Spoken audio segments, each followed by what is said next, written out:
as a reflection of the constant devaluation in purchasing power, gold and silver almost necessarily have to keep going up.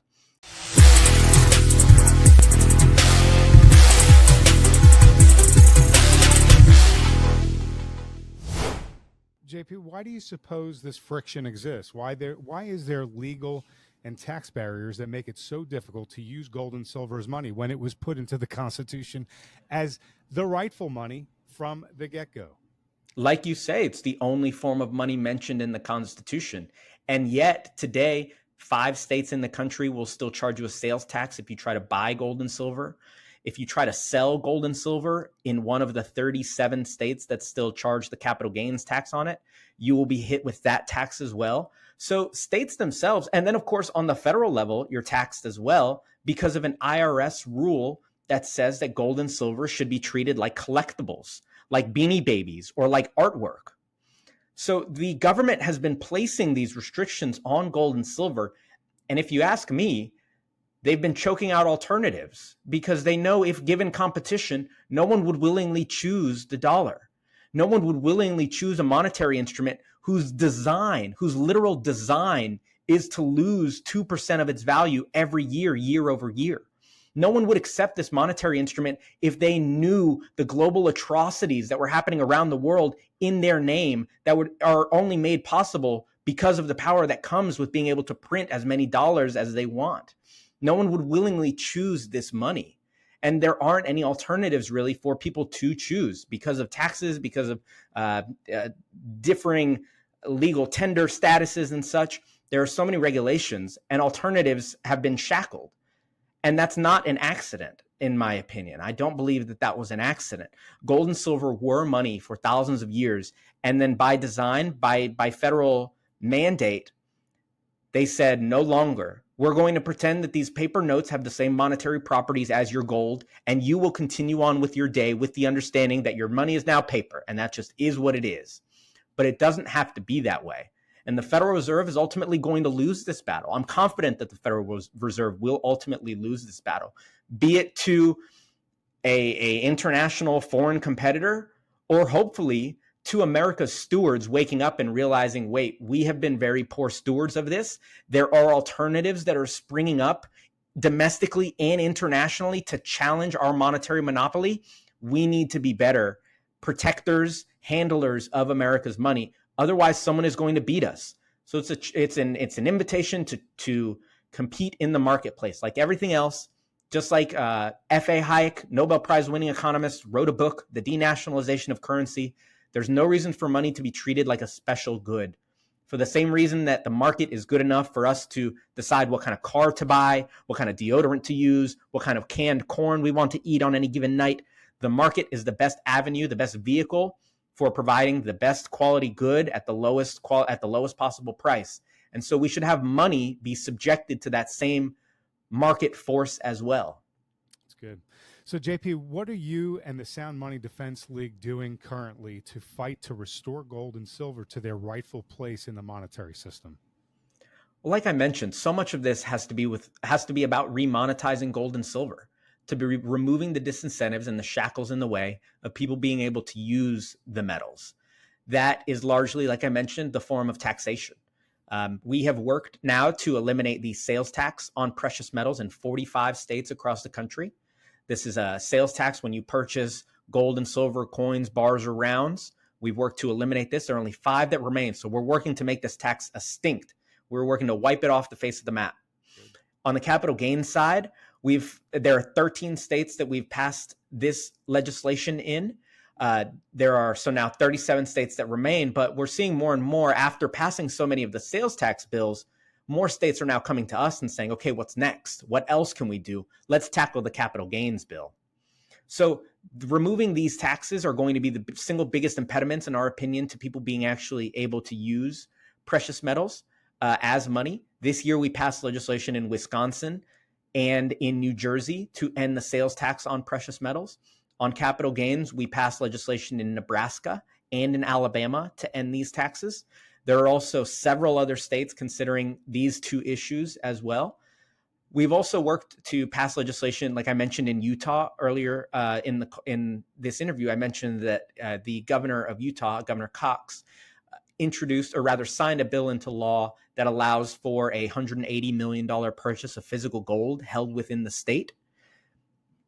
And we've also, in addition to the Nebraska bill on the capital gains issue, that bill also included what we are calling anti-CBDC language. This is language included in the bill that says that the federal government, the Federal Reserve, and no international government can foist a CBDC, a central bank digital currency, on the people of Nebraska. The people of Nebraska cannot be forced to pay taxes in a central bank digital currency. They cannot be forced to transact in this digital currency.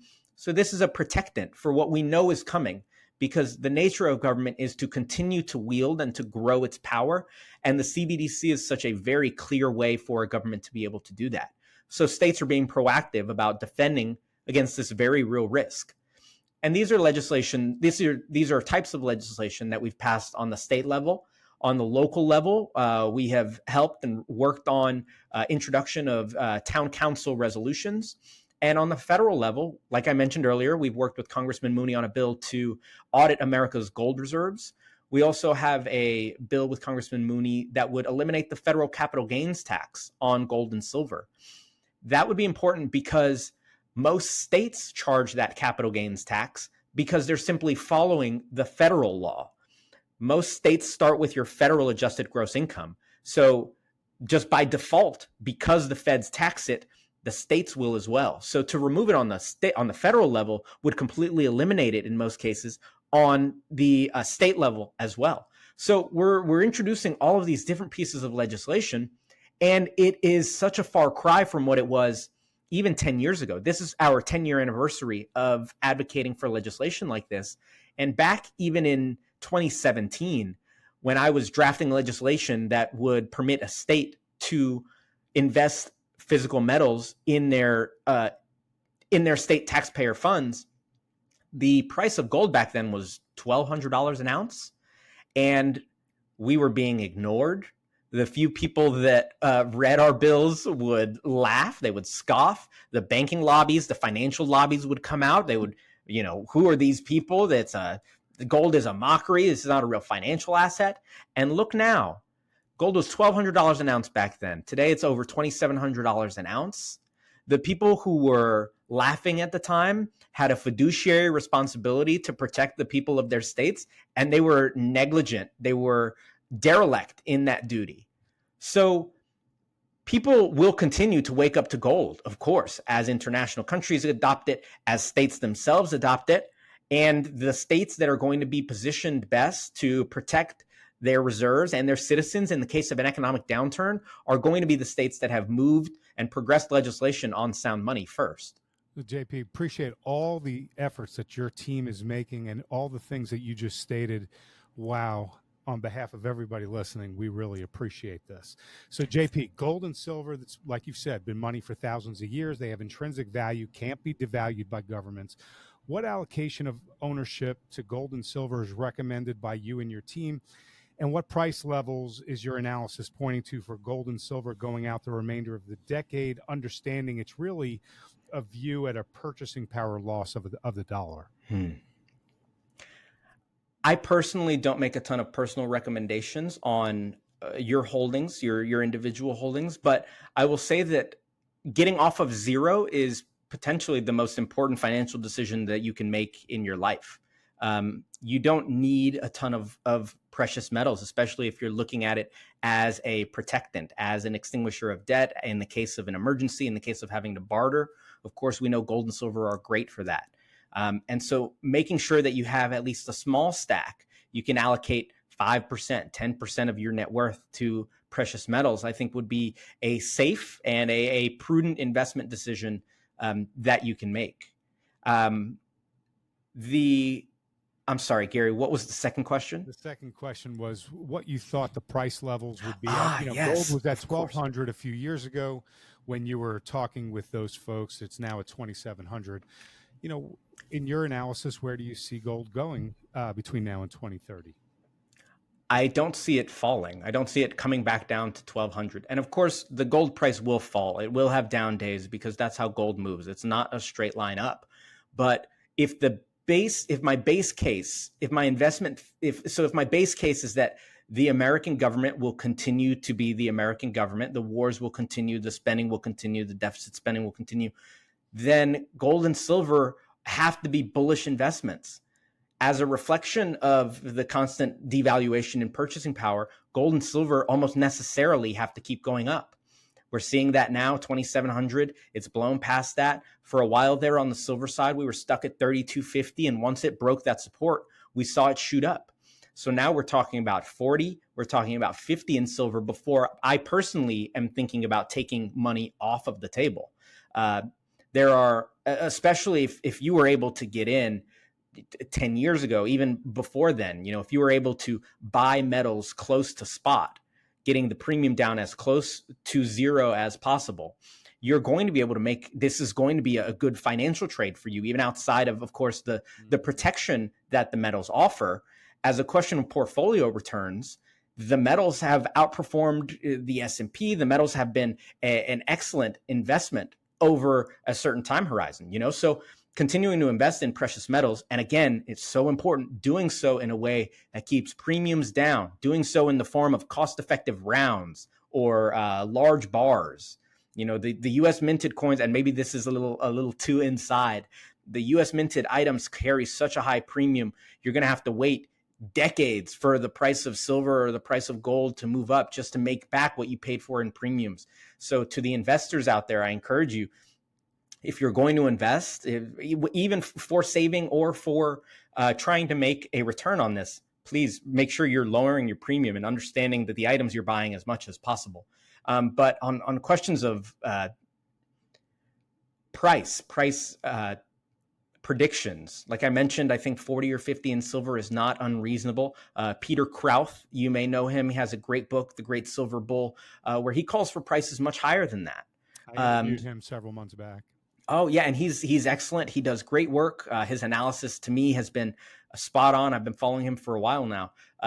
So there are a lot of really great silver bulls in this moment, especially when you're considering the silver being largely a byproduct, and you're looking at silver and lithium. So long as if the investment thesis includes a foreshadowing or a thought that electrification is going to continue here in the United States through the form of harmful and overbearing regulatory policies, if you believe that's going to continue, things like silver, things like lithium, battery metals, those are going to be great plays, in my opinion, here moving forward. Fantastic. So, okay, staying on the investment theme, just for one more question here, and understanding it's not your primary, I'm just wanting to get your take on it. So the gold and silver miners, they own and can produce what we're talking about here is the real currency that holds the purchasing power. That's the gold and the silver. That's real currency. Mm-hmm. Are you bullish on the miners moving forward in this economic and fiscal environment and period of dollar devaluation and utilization for trade settlement by many countries around the world? I absolutely am. One of the things I've been watching now for a while, miners have been brutalized. It has been a tough space to be in. I have taken some deep cuts myself, but we're seeing that turn up, and with the price go up, and eventually that's going to hopefully trickle down to retail. But yeah, I think we're in a great space for miners to be able to get in at a reasonable price. And I'm very bullish on their ability to do this. I'm seeing reports of Jeff Clark, who does a lot of great analysis on miners. I'm subscribed to his Substack, of course. The information, the deep veins that they're finding seemingly every other day, once a week, we're hearing news about another deep vein found in Nevada or in California or in Peru or in wherever. So yeah, I'm as a question of investment, I'm very bullish on miners. Admittedly, I really like the royalty model as well. A lot of my investments currently are on royalty model focused metals or commodity companies as well. So between what's happening geopolitically here in the world, between the beating that miners have taken in this financial climate for the last several years, I'm very bullish now on what to me looks like huge upside. I'm sure you saw recently the announcement by Russia in their budget moving forward that they're going to be adding silver to Hmm. their reserves. Mhm. I don't know of another country that has announced this or is doing this, but between that, if that turns into a movement, you've got the electrification of everything. You've got over 1 billion people in the Asian circle that are going to be raised to the middle Mhm. class over the next couple of years, becoming consumers, which requires a tremendous amount of silver. You have all of this increase in military um, weaponry Mhm. that requires silver. There's just so much. The data centers that are coming for artificial Yep. intelligence. And then on the gold side, you have the sovereigns that are increasing their gold for trade settlements. And you haven't even gotten to the point where Western investors have really joined the investment party yet because of the devaluation of the currency. Mhm. So there's a lot of things that are taking place that are looking towards an increase in demand for both gold and silver moving forward, which has relatively stable output. It doesn't have this massive increase in output on the near horizon.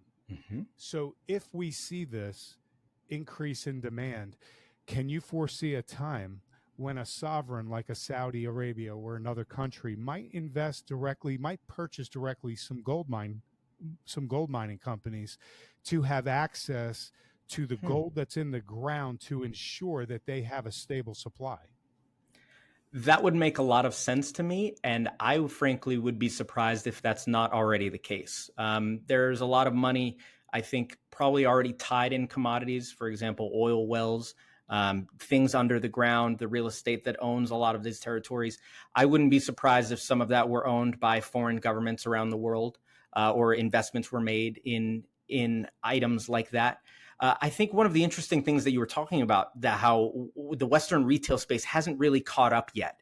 There's so much happening in this space, but if you talk to any dealers in the space, for example, Money Metals Exchange, the dealer that the Sound Money Defense League is associated with, it's relatively slow as far as what the last couple years compared to what the last couple years have been. And I don't know if you've spent any time in Asia or on that side of the world, but I've been fortunate enough to, and what I found, what I was fascinated by, was that gold and silver are not relegated to financial assets over on the eastern part of the world. Whereas here in the United States, most people have no concept of gold. It's old money. I think a central banker once said it's a barbarous relic or something like that. We don't use it anymore because it's bad money.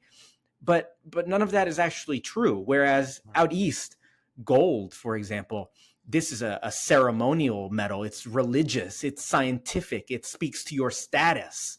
It's religious. It's social.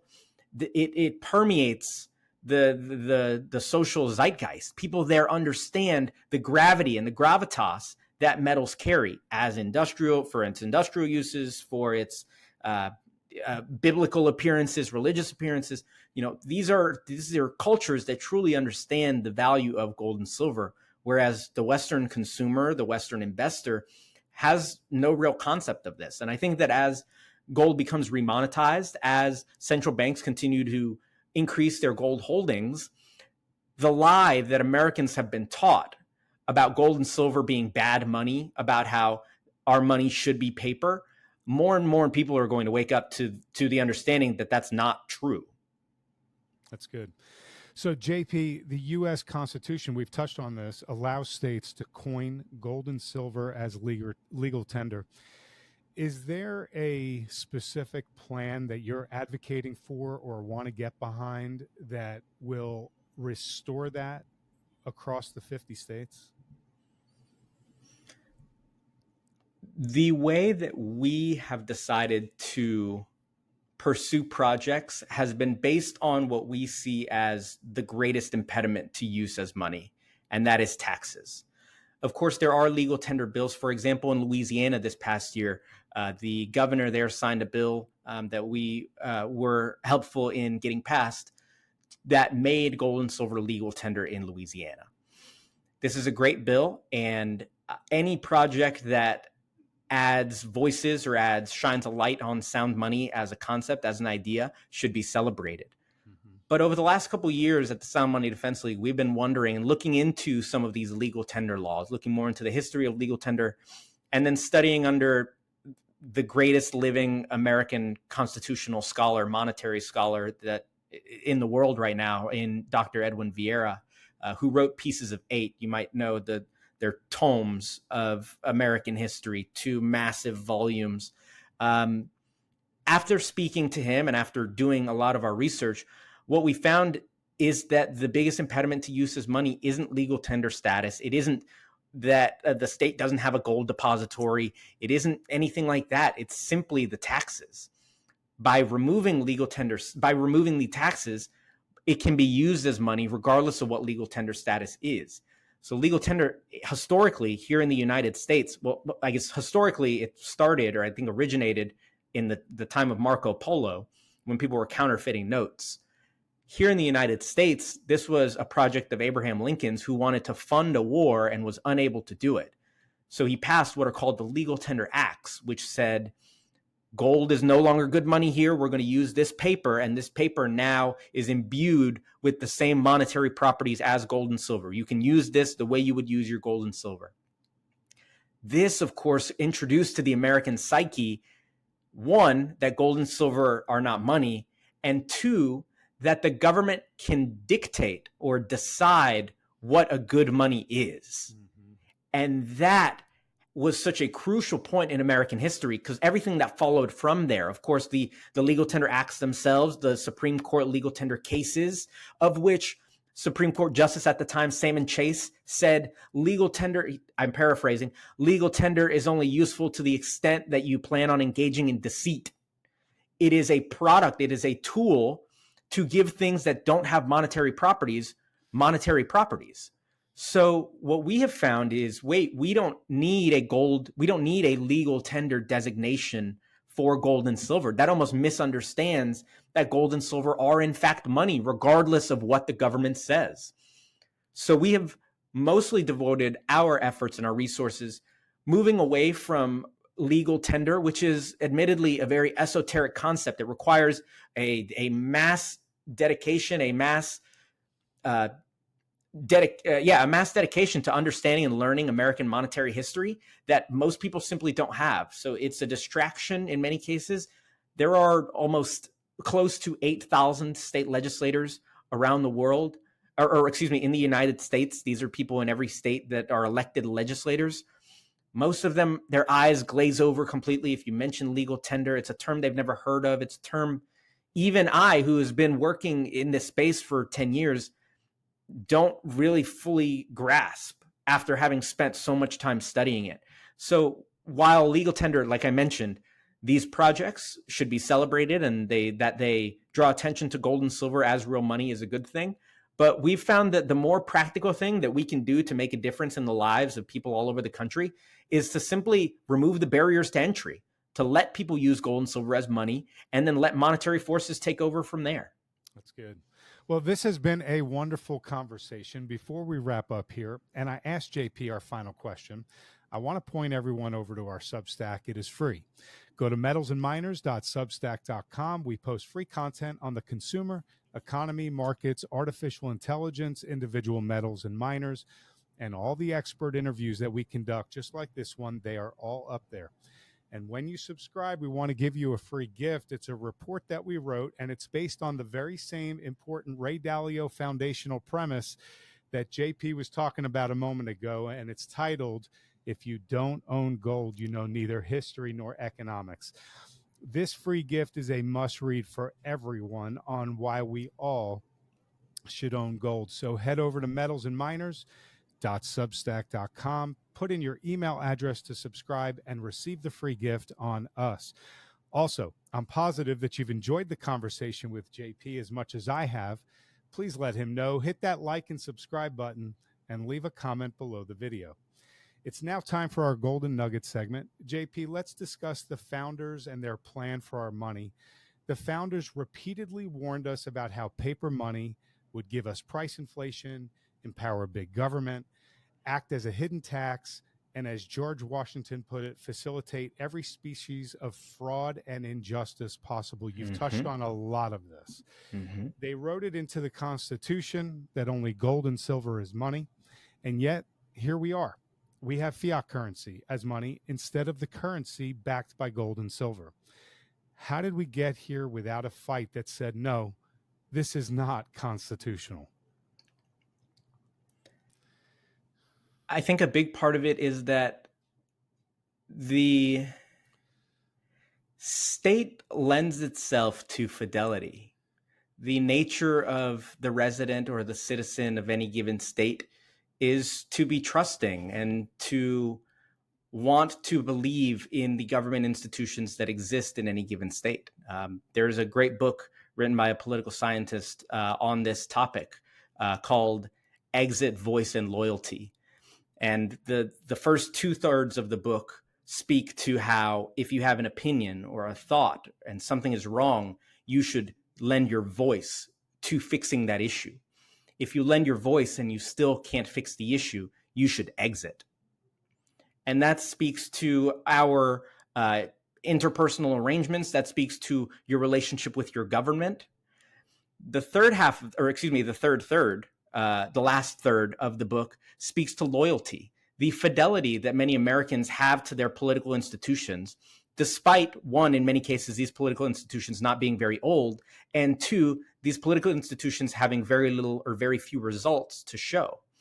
The Department of Education, for example, is an institution that's existed for only 50 years. In many cases, it's younger than my parents.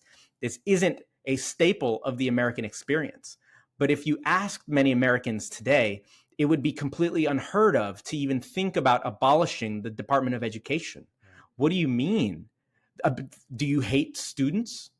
Do you not like the youth?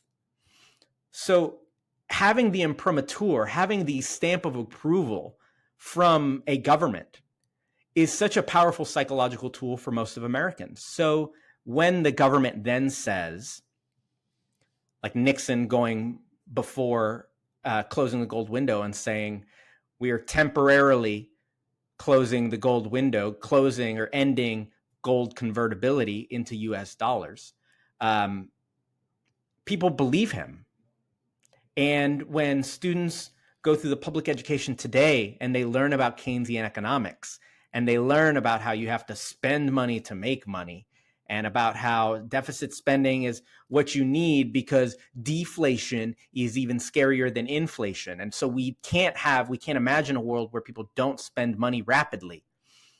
All of these things that are taught through public schools, that are paraded through mainstream media, and then that are parroted, of course, by our quote unquote leaders, make disagreeing really difficult.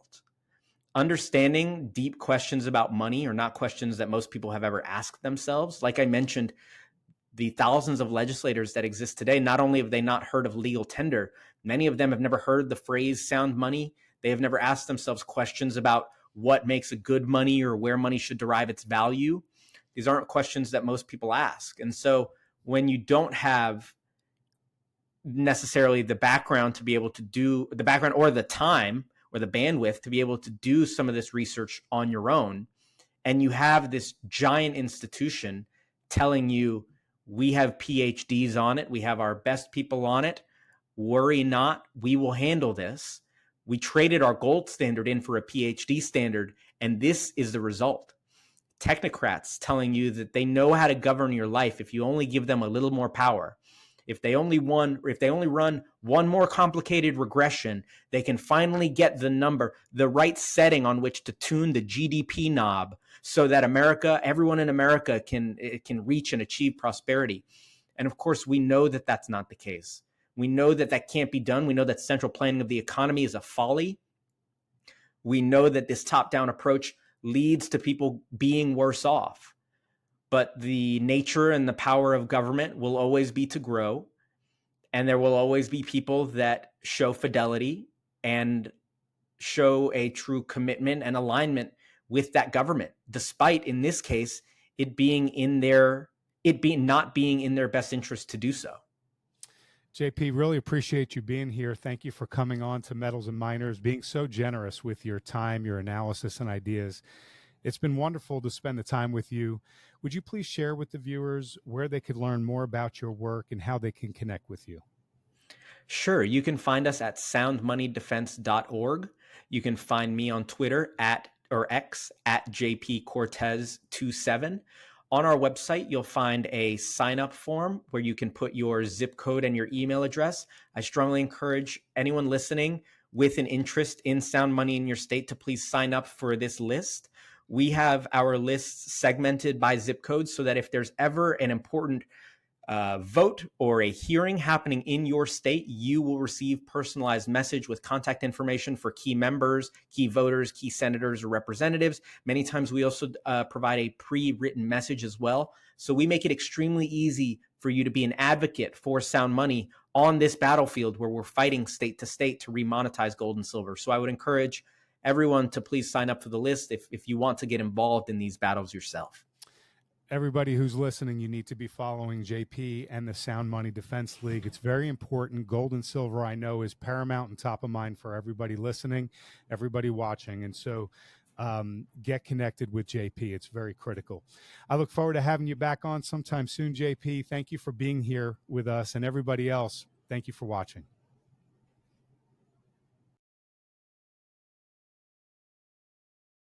I want to point everyone over to our Substack. It is free. Go to metalsandminers.substack.com. We post free content on the consumer, economy, markets, artificial intelligence, individual metals and miners, and all the expert interviews that we conduct, just like this one. They are all up there. And when you subscribe, we want to give you a free gift. It's a report that we wrote, and it's based on the very same important Ray Dalio foundational premise that JP was talking about a moment ago, and it's titled, "If you don't own gold, you know neither history nor economics." This free gift is a must-read for everyone on why we all should own gold. So head over to metalsandminers.substack.com, put in your email address to subscribe, and receive the free gift on us.